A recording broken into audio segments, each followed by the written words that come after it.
Hi everyone, welcome back to another tutorial from Crazy Gamer. Today in this video, we will be learning how to change your name in EA Sports FC Mobile Football.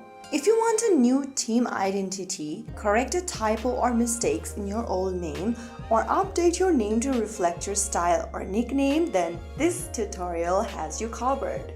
First of all, open the EA Sports FC Mobile Football game on your device, whichever device you are using, and once the game loads, go to the top left corner and tap on your profile icon.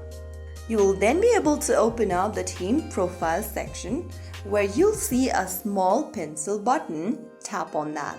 Now, here you can enter a new username for yourself. Go ahead and type down a new username and click on confirm. The first username will be changed for free, but if you are trying to change the username for the second time, you'll need to spend a rename card. If you do have a rename card, then you can easily change your name right away.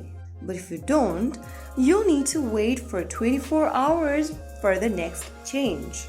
So that's how you easily change your username in EA Sports FC Mobile Football game.